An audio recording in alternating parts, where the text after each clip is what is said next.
Meus irmãos, vamos abrir as nossas Bíblias no Evangelho de Mateus, capítulo 6, onde nós encontramos a oração dominical, ou como popularmente é conhecida, a oração do Pai Nosso. Evangelho de Mateus, capítulo 6, e faremos a leitura do verso 9 ao verso 15, toda a oração. Não é pecado não lê-la toda antes de começar a aula, mas a oração ela é um todo que nós precisamos entendê-la, todo o seu aspecto. Assim como nós fazíamos questão de ler os 10 mandamentos por completo, ao início de cada aula. Então diz assim, a palavra do nosso Deus. Portanto, vós orareis assim: Pai nosso que estás nos céus, santificado seja o teu nome, venha o teu reino, faça-se a tua vontade, assim na terra como no céu. O pão nosso de cada dia dá-nos hoje, e perdoa-nos as nossas dívidas, assim como nós temos perdoado os nossos devedores. E não nos deixes cair em tentação, mas livra-nos do mal, pois teu é o reino, o poder e a glória para sempre. Amém. Porque se perdoardes os homens as suas ofensas, também vosso Pai Celeste vos perdoará. Se, porém, não perdoardes os homens as suas ofensas, tampouco o vosso Pai vos perdoará as vossas ofensas. Até que a palavra do nosso Deus, meus irmãos. Hoje nós veremos a respeito da terceira petição da oração dominical, da oração que o nosso Salvador Jesus Cristo nos ensinou. E algum irmão desde já arrisca a dizer qual é a terceira petição, olhando para o texto que está aberto em nossas mãos.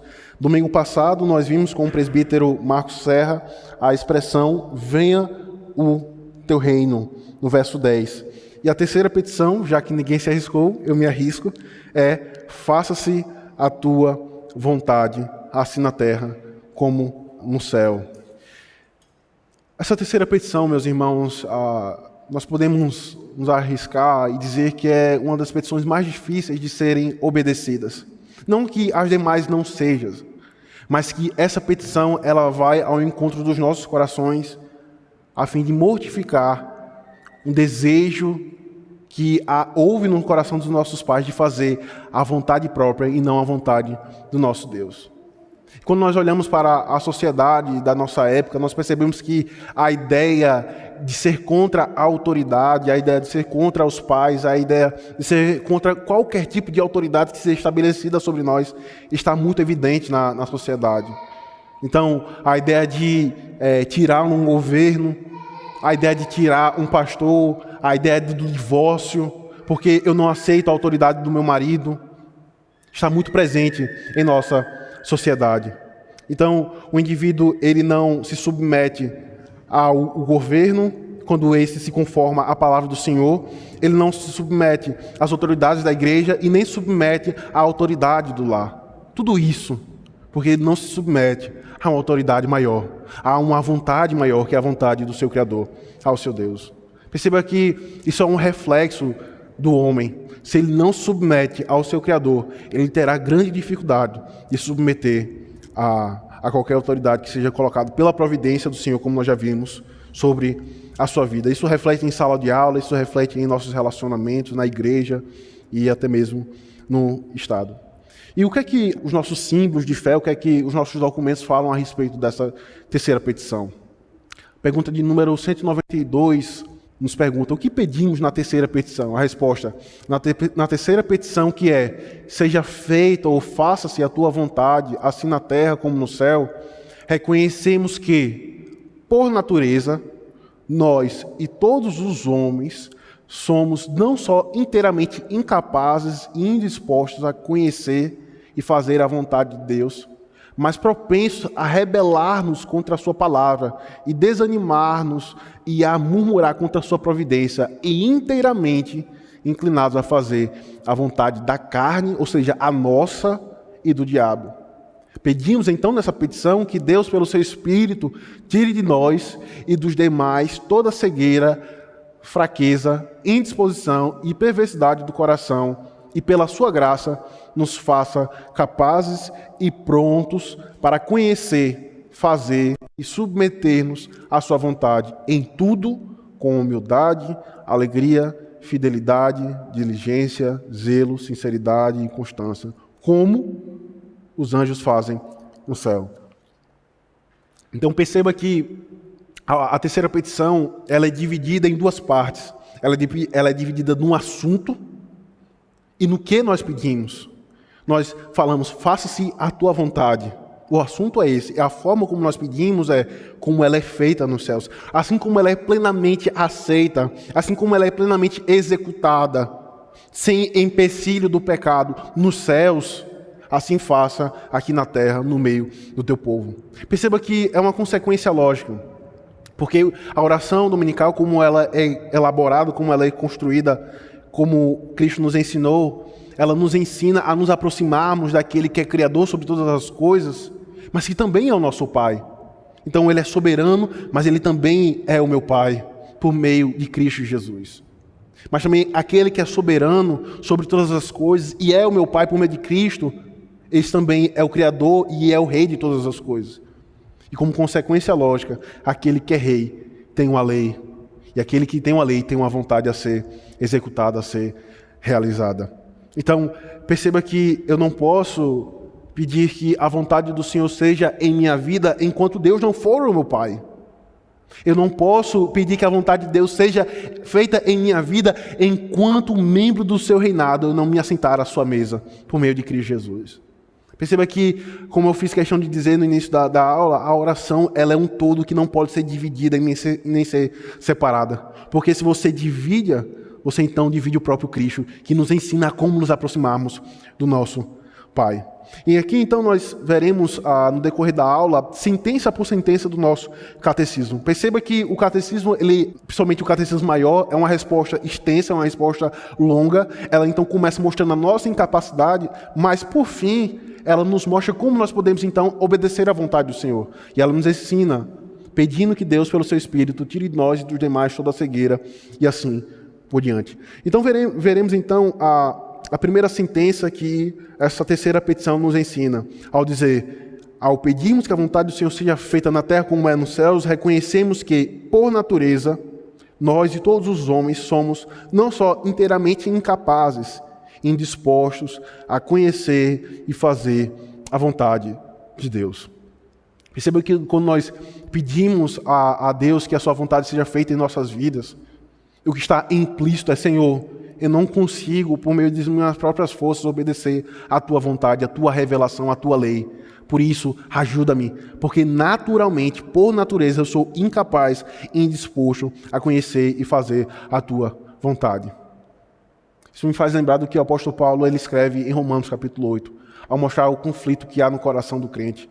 Ao dizer, eu quero fazer a tua lei, mas eu não consigo. No Romanos capítulo 7, eu quero fazer a tua lei, mas eu não consigo fazer por causa dos meus próprios membros, por causa da minha própria força.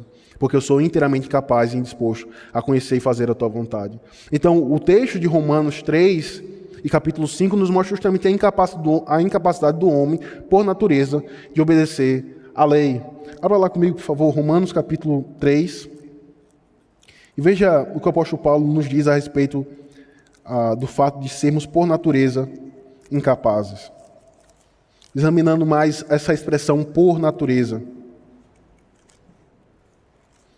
Perceba que o apóstolo Paulo ele vai tratar de um tema que os teólogos costumam chamar de representação federal ou federativa.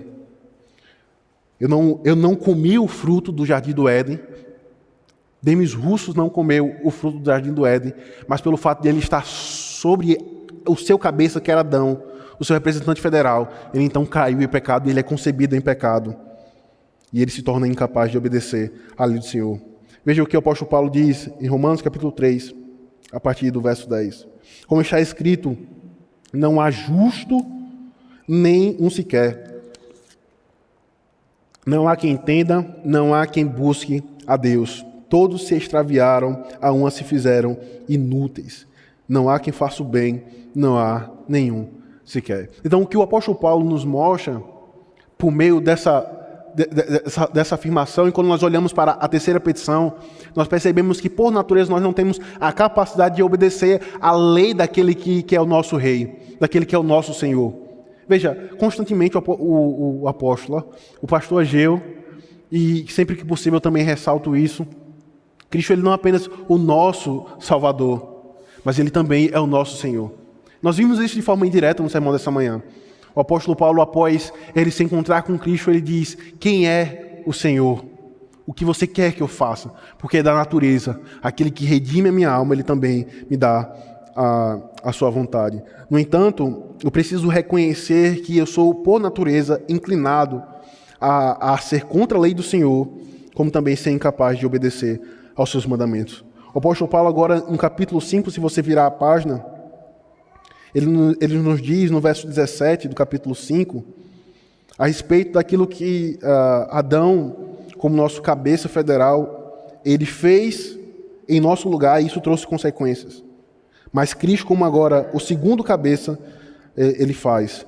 Então diz no verso 17, se pela ofensa de um, e por meio de um só, reinou a morte, muito mais os que recebem a abundância da graça e o dom da justiça reinarão em vida por meio de um só, a saber, Jesus Cristo.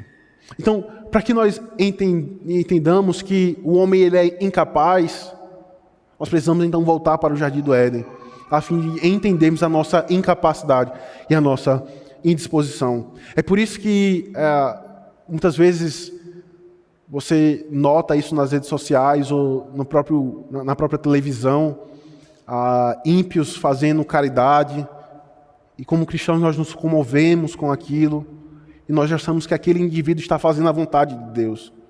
Ou como um homem que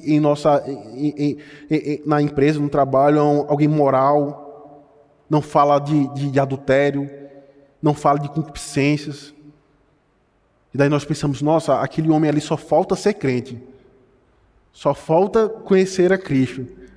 Quando na verdade, a própria moralidade dele serve para a sua própria condenação. Porque ele é incapaz de obedecer à lei do Senhor. Então se ele não adultera, não é porque ele não quer fazer isso, ou é porque ele teme as consequências. Como os irmãos devem ter percebido que eu cortei o cabelo, na sexta-feira, eu até fiquei escandalizado, mas eu estava sentado na cadeira da barbearia, não do salão, da barbearia, e ao lado tinha um homem falando sobre como ele era velho e como ele temia o adultério. Eu até achei estranho, porque no meio dessa conversa ele soltava vários palavrões, e eu descobri que ele era líder de uma juventude de uma igreja. Não sei de qual igreja era, mas ele falava que não, eu não posso adulterar. Veja, eu já tenho 3 filhos, 20 anos casado com minha esposa. Eu não adultero, sabe por quê? Porque ainda que eu vá para outro estado, a mulher que eu adulterei é amiga da minha vizinha, que sei lá o quê. Então, a forma como ele mostrava o seu temor à quebra da lei do Senhor, não era porque ele temia a Deus, mas era porque ele temia as consequências. Então, a sua moralidade não é porque ele estava em Cristo, mas porque ele temia as consequências do seu pecado. E daí, meus irmãos, nós precisamos ter isso em mente. Assim como eu já citei a respeito do falecimento, da morte de um humorista homossexual, e muitos cristãos, eu estou orando por você e tal. Mas nós não olhamos o todo, e não percebemos que esses homens, enquanto, até mesmo isso é uma urgência que vem ao encontro dos nossos corações, enquanto nós não tivermos em Cristo, qualquer obediência será tola e vã, será apenas uma falsa obediência, porque o apóstolo Paulo, nesses 2 textos que nós lemos, nos mostra que o homem, por natureza, ele é incapaz de obedecer às leis do seu Criador. Veja também que a indisposição do homem de conhecer e fazer a vontade de Deus. Ele não apenas é indisposto, incapaz de obedecer à lei do seu Criador, à lei do seu Senhor, mas ele também tem uma indisposição de conhecer e fazer a vontade de Deus. Veja, Romanos 7, passando agora mais uma vez a página,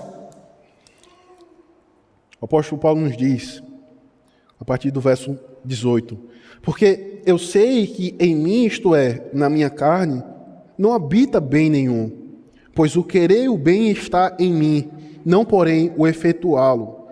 Porque não faço o bem que prefiro, mas o mal que não quero, esse faço. Mas se eu faço o que não quero, já não sou eu quem o faz, e sim o pecado que há em mim. Então, ao querer fazer o bem, encontro a lei de que o mal reside em mim. Porque no tocante ao homem interior, tenho prazer na lei de Deus. Veja o verso 23. Mas vejo nos meus membros outra lei, que guerreando contra a lei da minha mente, me faz prisioneiro da lei do pecado que está nos meus membros. Então o apóstolo Paulo mostra que o homem ele não é apenas incapaz, mas em seus próprios membros, em seu próprio coração, há uma indisposição de conhecer a lei do Senhor, de conhecer a vontade de Deus a fim de executá-la. Em sequência, o catecismo nos mostra que, após nós reconhecermos que somos inteiramente incapazes, indispostos a conhecer e fazer a vontade de Deus, ele também nos diz que somos propensos a rebelar-nos contra a sua palavra, a desanimar-nos e a murmurar contra a sua providência, e inteiramente inclinados a fazer a vontade da carne do diabo. Então, nós somos incapazes de obedecer à lei do Senhor, mas nós também odiamos aquele que coloca sobre nós o seu jugo. Nós odiamos os estatutos do Senhor, justamente porque o nosso coração é indisposto. Nós, então, rebelamos contra a sua palavra, nós ficamos desanimados e nós murmuramos contra a sua providência. Interessante que eu baseei esse estudo, pelo menos a parte final dele, na obra do pastor Thomas Watson. Os irmãos já sabem que eu gosto desse pastor e sempre que possível eu utilizo dessa obra. Ele comentando que a providência do Senhor, ela tem uma única só finalidade. Não apenas forjar Cristo em nossos corações. Isso é uma consequência. Os irmãos já estão familiarizados com essa verdade. Mas é de nos levar à obediência.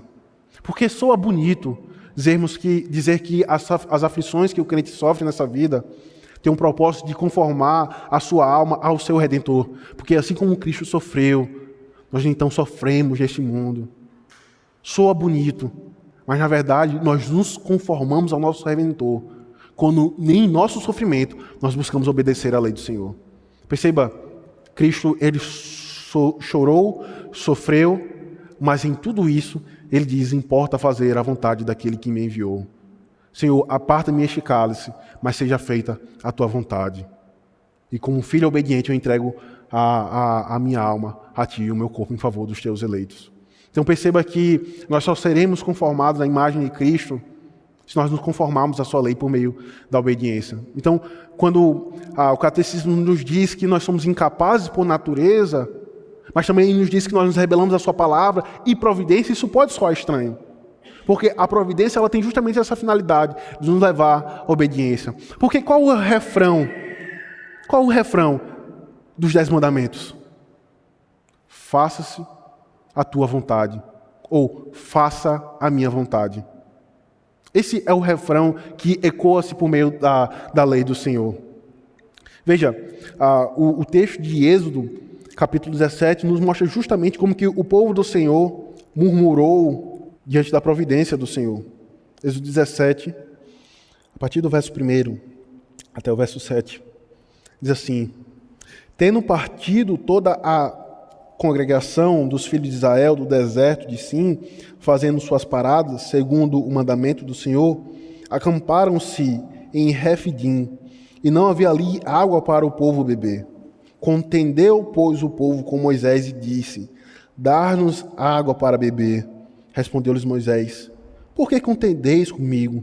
Por que tentais ao Senhor? Perceba o que Moisés estava mostrando e evidenciando para aquele povo. Ora, vocês reclamam, vocês murmuram a mim porque não tem água, mas na verdade vocês estão tentando ao Senhor, pelo fato de murmurarem contra a sua providência, que fez vocês saírem da terra do Egito. Ele diz então no verso 3: tendo aí o povo sede de água, murmurou contra Moisés e disse: por que nos fizeste subir do Egito? Para nos matares de sede a nós, os nossos filhos e aos nossos rebanhos? Então clamou Moisés ao Senhor: que farei a este povo? Só lhe resta apedrejar-me. Respondeu o Senhor a Moisés: passa diante do povo e toma contigo alguns dos anciãos de Israel. Leva contigo em mão a vara com que feristes o rio e vai. E eis que estarei ali diante de ti sobre a rocha em Horebe. Ferirás a rocha, e dela sairá água, e o povo beberá. Moisés assim o fez na presença dos anciãos de Israel.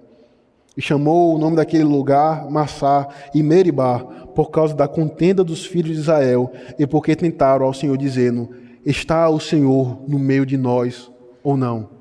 Então perceba que, diante da providência que o Senhor havia exercido sobre o seu povo na antiga aliança, ao fazer subir do Egito, eles chegaram até mesmo a questionar se Deus estava entre eles.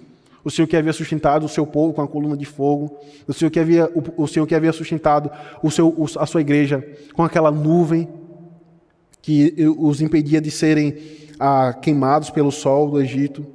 Eles agora, devido à murmuração, devido ao questionar a providência do Senhor, chegaram até mesmo a perguntar se o Senhor estava em seu meio.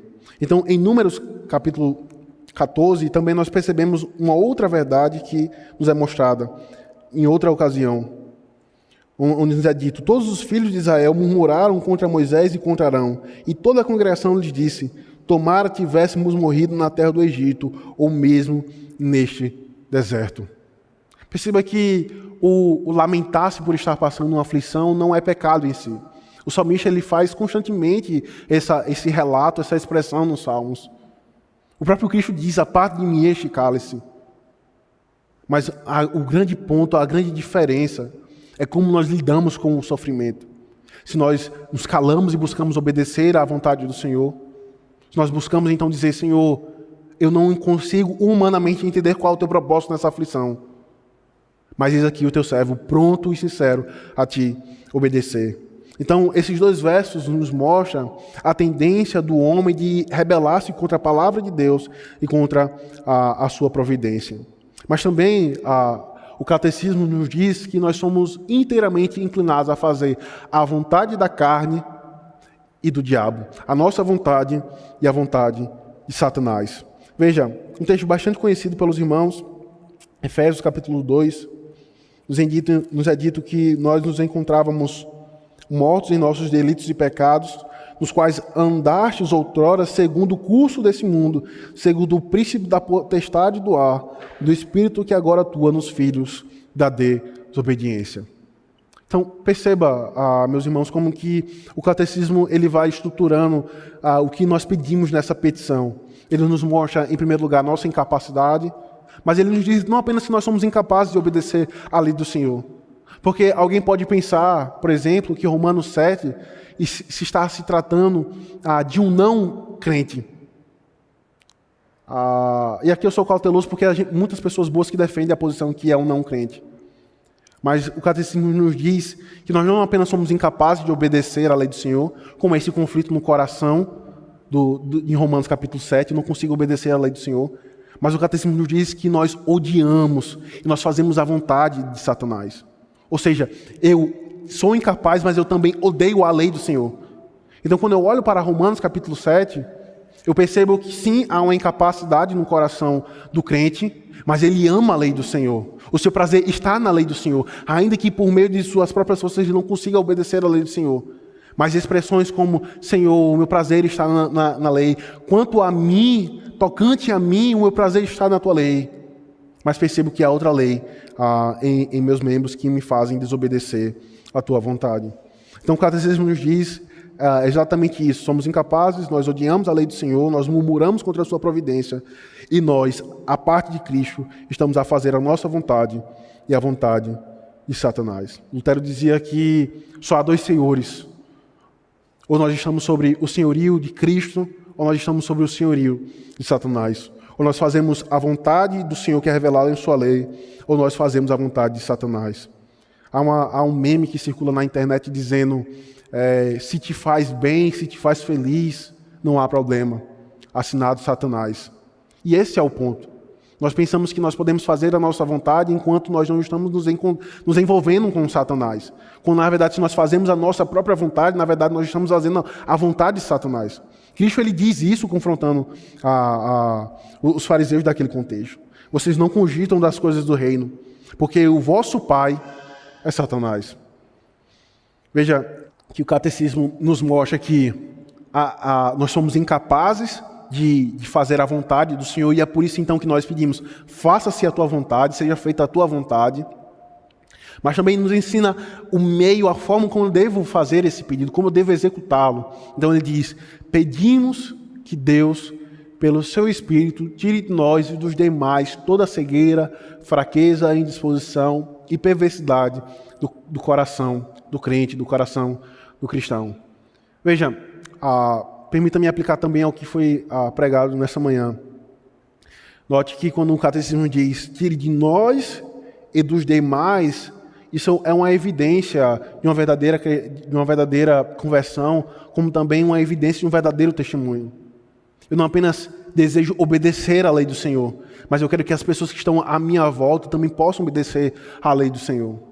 Então, faz sentido dizermos: Senhor, tira de mim, tira de nós, mas também tira dos demais toda a cegueira, a fraqueza, a indisposição e perversidade do coração que impede de obedecer à tua vontade. O apóstolo Paulo, em Efésios, ele nos mostra que a forma como nós fazemos essa petição, ela deve ser acompanhada pelo auxílio do Espírito Santo, a fim de obedecermos à vontade do Senhor. Então, em Efésios, ainda no capítulo 1, nos é dito, no verso 17, para que o Deus de nosso Senhor Jesus Cristo, o Pai da glória, vos conceda espírito de sabedoria e da revelação do pleno conhecimento dele, iluminando-os os olhos do vosso coração, para saberdes qual é a esperança do seu chamamento, qual é a riqueza da glória da sua herança dos santos e qual a suprema grandeza do seu poder para com os que creem. Então, perceba que o apóstolo Paulo, intercedendo e mostrando àqueles irmãos como ele constantemente orava pelaquela igreja, ele diz que, no verso 17, para que o Deus, nosso Senhor Jesus Cristo, o Pai da glória, vos conceda espírito de sabedoria e da revelação do pleno conhecimento dele. E aqui me fez lembrar, não sei se os irmãos lembram, mas da pregação que nós ouvimos em 1 Coríntios, onde nós falamos sobre os benefícios que nós desfrutamos da união com Cristo. E o primeiro benefício foi que nós desfrutamos da união com Cristo, porque Ele nos dá conhecimento e entendimento da sua lei. Abra comigo, por favor, em 1 Coríntios. Veja se não foi isso que nós vimos. Talvez você lembre deste ponto. 1 Coríntios, capítulo 1. O apóstolo Paulo, em Efésios, ele diz que nós devemos orar ao Senhor, pedindo o seu Espírito, a fim de sermos enriquecidos de sabedoria e da revelação no pleno conhecimento dele. E em 1 Coríntios ele diz, no capítulo 1, no verso 4 e 5, ele nos diz: sempre dou graça a meu Deus a vosso respeito, a propósito da sua graça que vos foi dada em Cristo Jesus, porque em tudo fostes enriquecido em quem? Nele, em Cristo, em toda palavra e em todo conhecimento. Nós vimos que essa expressão, todo conhecimento, em toda palavra, no grego, tem um sentido de entendimento e compreensão. Vontade e compreensão, é exatamente isso. Veja, o Senhor não apenas dá a sua lei, mas Ele também nos dá a compreensão pela qual nós obedecemos aos seus mandamentos. É por isso, então, que o apóstolo Paulo nos ensina a orarmos ao Senhor pedindo o auxílio do seu Espírito, a fim de ter a sabedoria de executar a vontade do Senhor. Pedimos que Deus, pelo seu Espírito, tire de nós e dos demais toda a cegueira e assim por diante. Em Efésios ainda, volte comigo, por favor, no capítulo 3, verso 16 a 19, o apóstolo Paulo, mais uma vez, novamente, ele mostra essa verdade da necessidade de clamarmos a Deus, a fim de termos o seu Espírito para obedecer à sua vontade.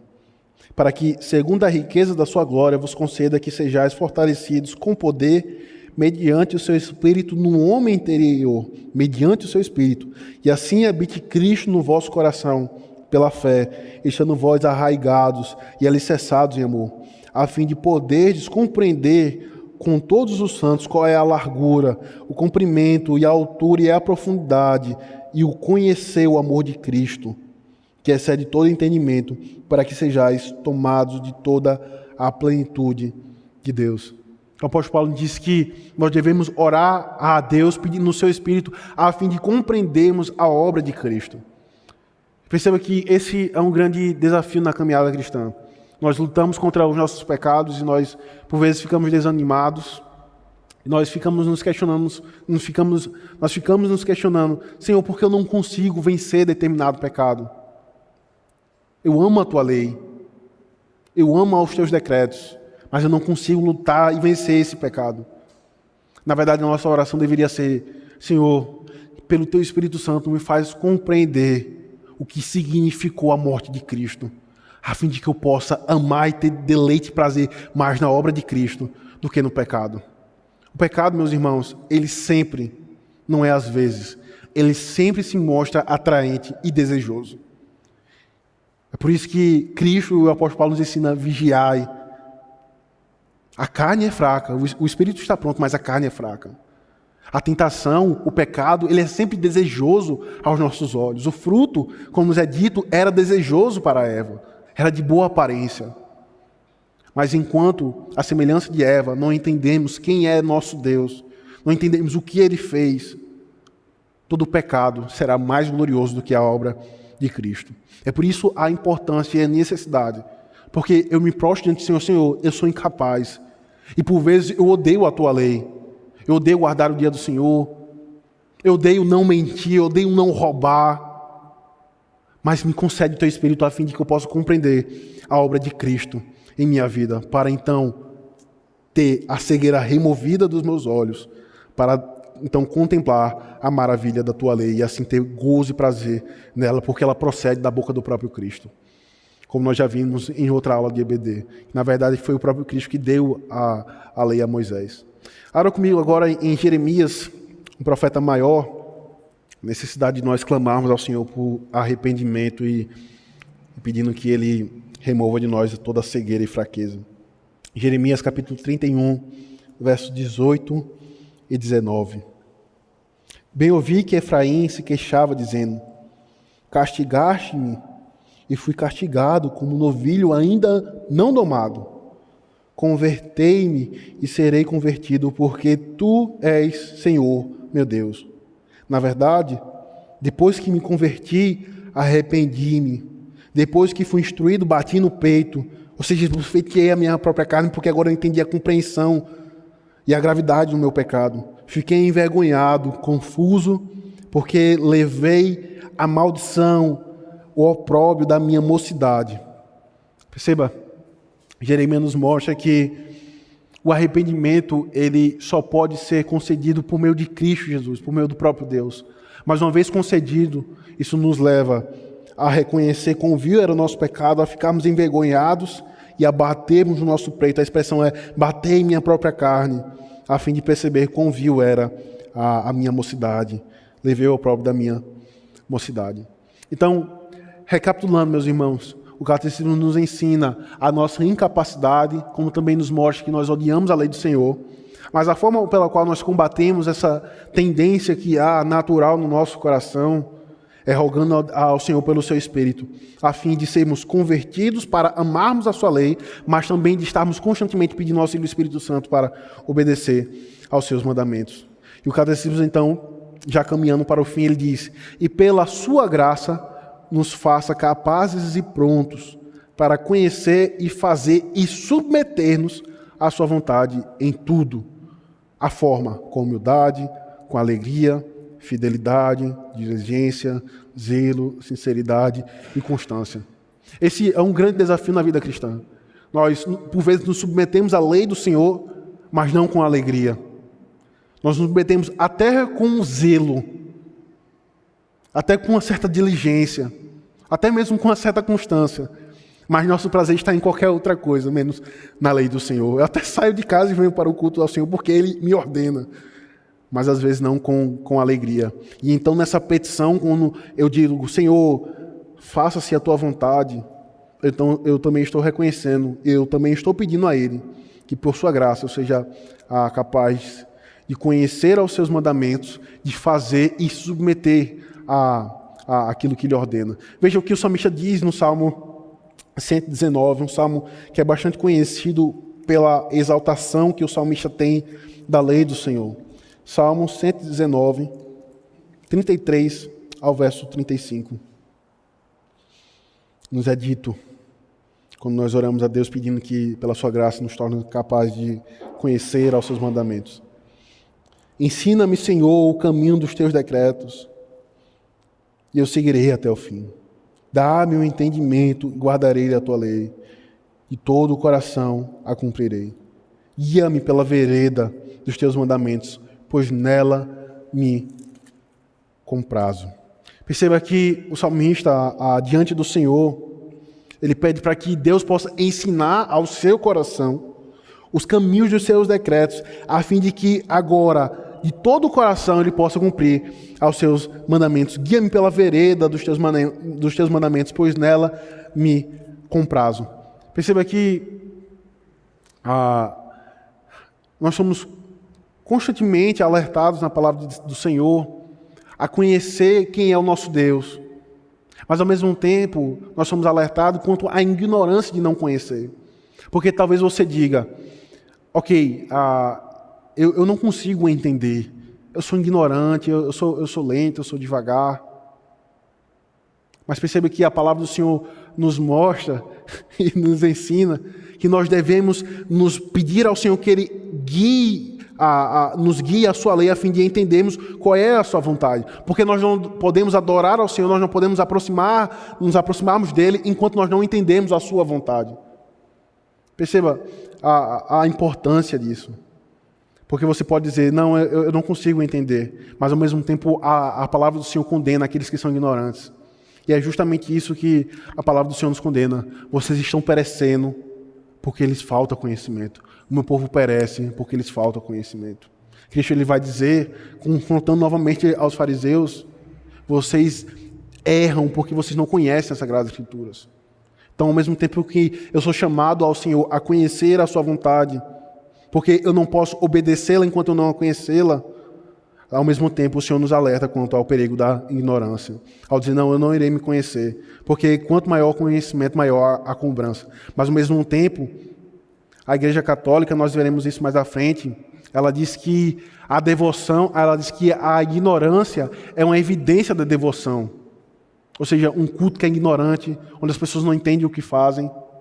Mas na verdade, Cristo irá nos dizer que a ignorância é a mãe do pecado, porque nos leva a não obedecermos ao Senhor, conforme Ele revela em sua palavra. E por fim, Atos 21, 14, como nós vimos recentemente a exposição desse texto, após os crentes da igreja de Tiro terem alertado ao apóstolo Paulo, não vá para Jerusalém, porque lá você será preso, e realmente, como nós vimos domingo passado e nesta manhã, ele realmente foi preso. Os cristãos que estavam ali, no verso 14 do capítulo 21, após serem persuadidos da vontade que Deus tinha para a vida do apóstolo Paulo, eles disseram, faça-se a vontade do Senhor. A vontade daqueles irmãos era que o seu pastor não fosse entregue e mortos, não fosse entregue e preso em Jerusalém e nem morto em Roma, porque eles não compreendiam todo do chamado de Deus para o apóstolo Paulo. Mas uma vez persuadidos de que o apóstolo Paulo estava convicto do seu chamado, ele diz, seja feita a vontade do Senhor. Perceba novamente, meus irmãos, que a essência da religião, a essência do cristianismo é nós nos conformarmos à imagem do nosso Redentor por meio da nossa obediência aos seus mandamentos. E por meio dessa obediência nós reconhecemos que nós somos incapazes. Isso é bom que nós não nos submerecemos, mas ao mesmo tempo nós reconhecemos que nós precisamos obedecer à lei do Senhor, porque Ele ordena em sua palavra. E por fim, assim como a própria oração ela nos mostra, o catecismo nos diz que tudo isso deve ser realizado como os anjos fazem no céu. Assim como a vontade do Senhor é perfeitamente executada nos céus, devemos pedir a Deus que nos dê a mesma graça para obedecer aqui na terra, isto é, em nossas vidas, a sua vontade. Veja, o Salmo 103, salmo bastante conhecido, bendiz ao Senhor, ó minha alma. No final do salmo, passa-se despercebido, mas veja a descrição que o salmista ele tem de como a vontade do Senhor ela é executada nos céus.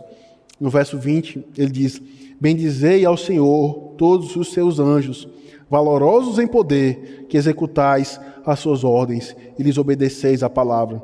Bendizei ao Senhor todos os seus exércitos, vós ministros seus, que fazeis a sua vontade. Então o salmista nos diz que a vontade do Senhor, ela é plenamente e perfeitamente executada e feita nos céus, à semelhança dos anjos.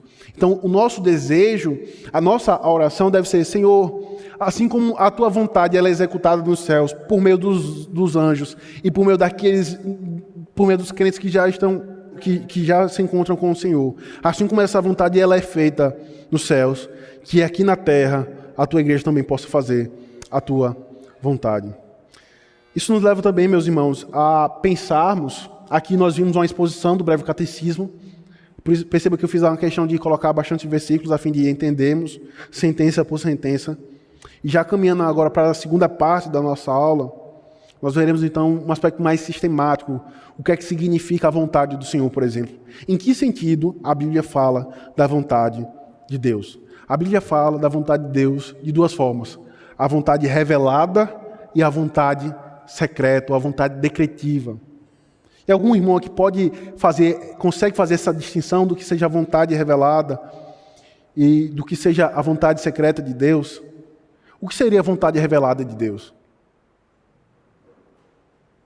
Muito bem, Vilma. Aquilo que está na palavra, aquilo que é revelado na palavra. E o que é a vontade secreta?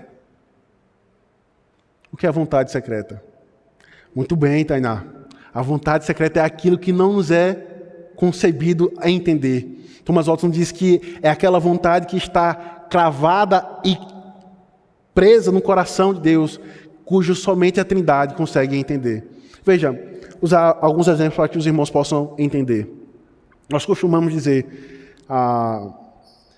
em nossas conversas particulares, falamos: se for da vontade do Senhor, eu vou para a igreja hoje. Na verdade, Deus ele já revelou a sua vontade. A sua vontade é que você venha para a casa do teu Deus. Então, essa é a vontade revelada do nosso Deus. Ele revela em sua palavra qual é a sua vontade.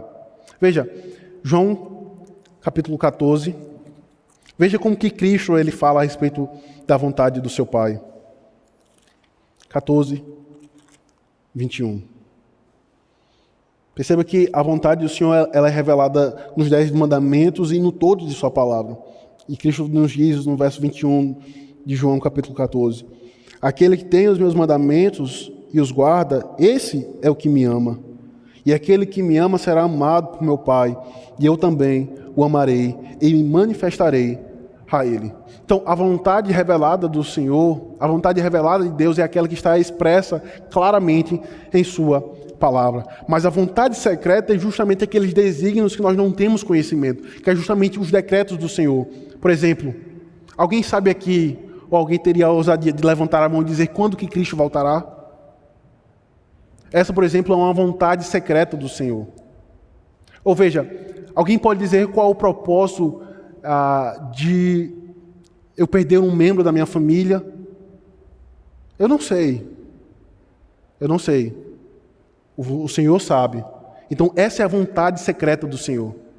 No entanto, eu peço, novamente, fazendo referência à oração, peço, Senhor, que a Tua vontade revelada seja feita em minha vida, como aquela vontade secreta que eu não consigo compreender, que eu não consigo entender, também seja realizada em minha vida, por meio da obediência, por meio da submissão e não da murmuração.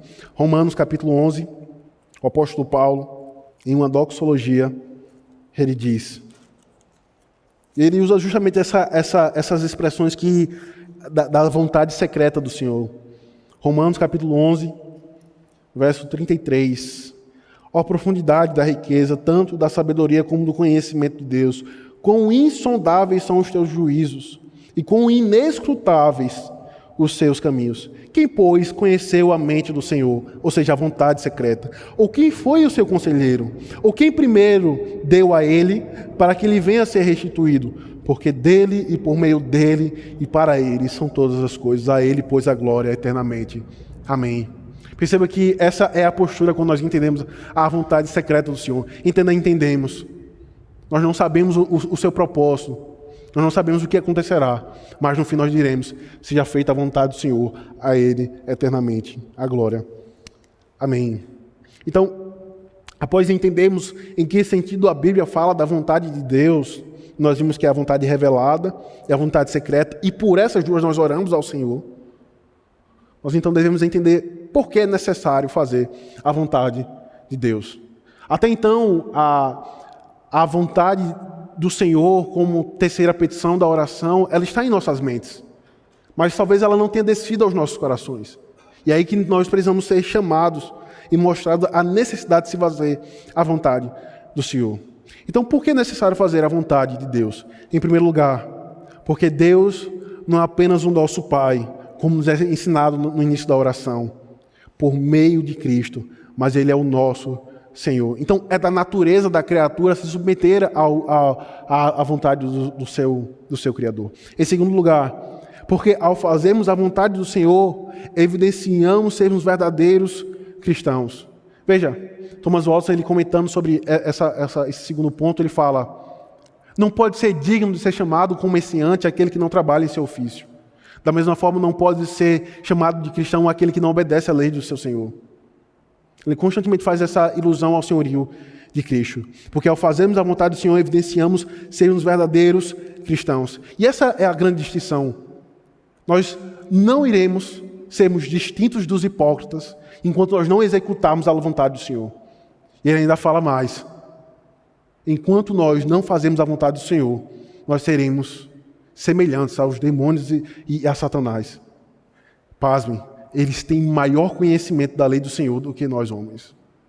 Eles entendem mais de grego e de hebraico do que nós homens. E o que difere o eleito, o Filho de Deus, até mesmo dos demônios e Satanás, é a obediência. Essa é a grande distinção. Apesar de todo o conhecimento que Satanás tem, que os demônios têm, eles não conseguem obedecer à lei do Senhor, porque eles são eternamente caídos. E essa é a grande distinção, e é isso que nos separa, tanto dos ímpios, tanto dos perversos, como até mesmo de Satanás. É evidenciarmos sermos verdadeiros cristãos quando obedecemos à vontade do Senhor. Em terceiro lugar, porque é necessário fazer a vontade do Senhor, porque ao fazermos a vontade do Senhor, propagamos o Evangelho.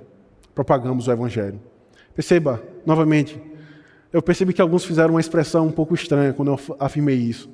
Mas o jargão diabólico: testemunho a todo tempo, se possível, use palavras. Na verdade, perceba que o testemunhar do Evangelho implica em fazer a vontade do Senhor. E fazer a vontade do Senhor implica em pregar o Evangelho, mas também implica em obedecer aos seus mandamentos. É por isso que Cristo vai dizer: assim brilha a vossa luz diante dos homens, para que eles possam ver as vossas obras. E as obras, ele faz uma referência àquilo que ele já disse no Sermão do Monte: vocês serão perseguidos por causa de mim. Então, a maior obra que um crente ele pode fazer para esse mundo é ser fiel ao seu Criador. Assim como nós vimos no ano passado, no sermão do reverendo André, a maior evidência que a igreja pode dar ao mundo é se reunir para adorar ao Senhor, é obedecer aos seus mandamentos. Mas, novamente, em tudo isso, nós reconhecemos a nossa diligência, a nossa letargia em obedecer à vontade do Senhor e clamamos a sua graça.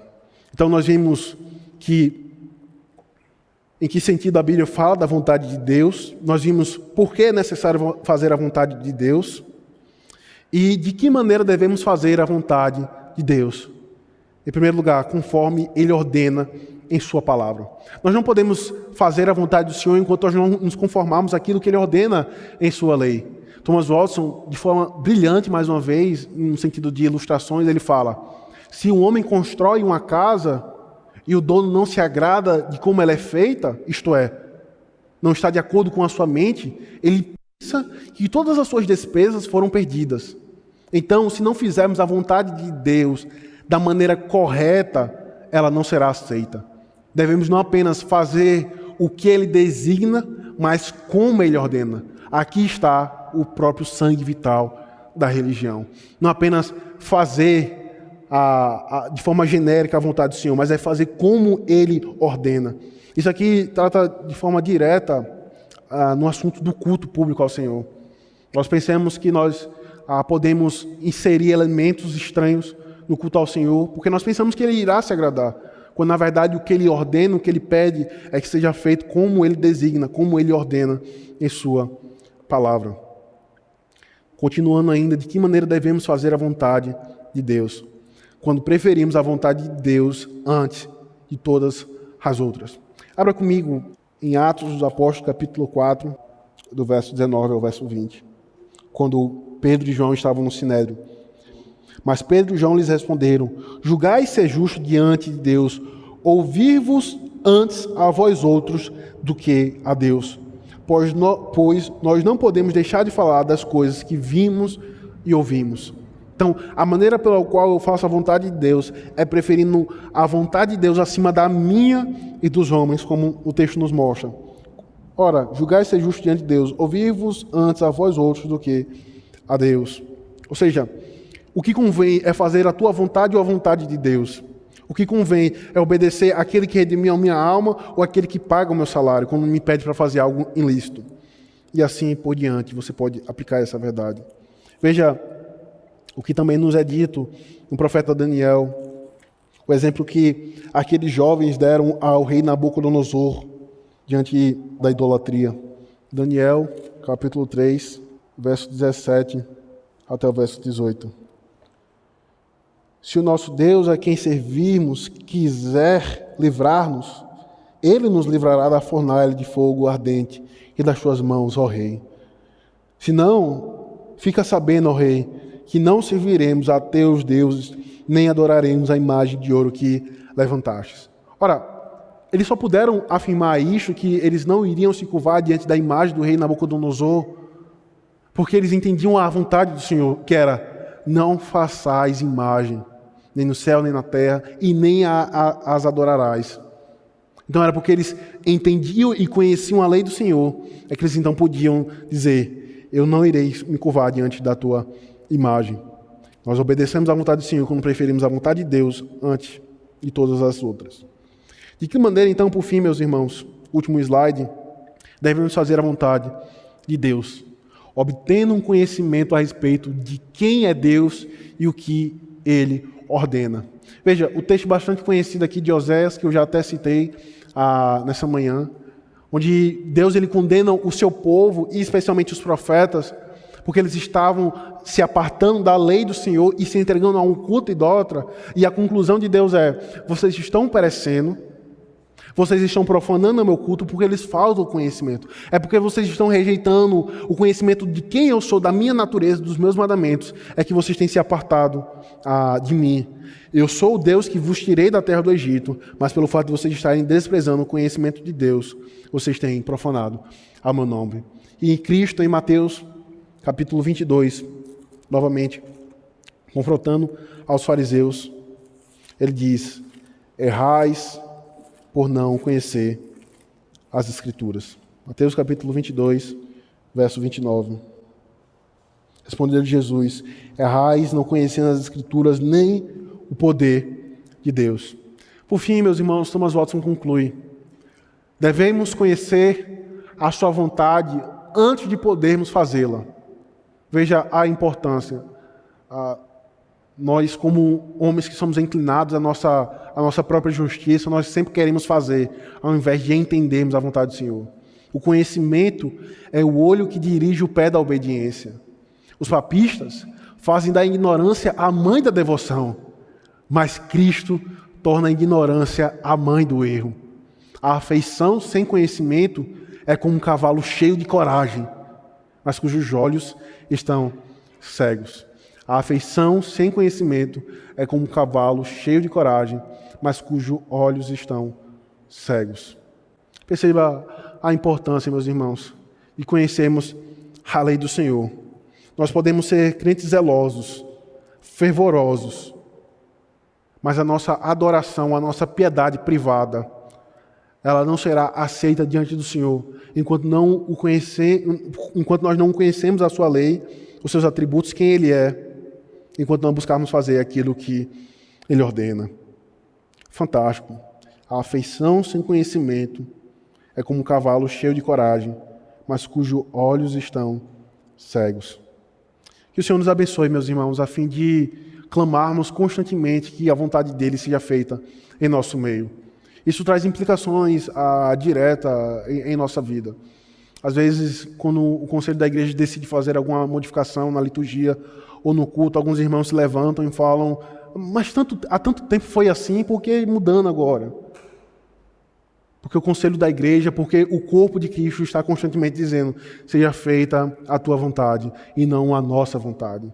Seja realizado como tu ordena e não como nós pensamos que seja o certo. Que o Senhor nos abençoe, meus irmãos. Amém. Amém.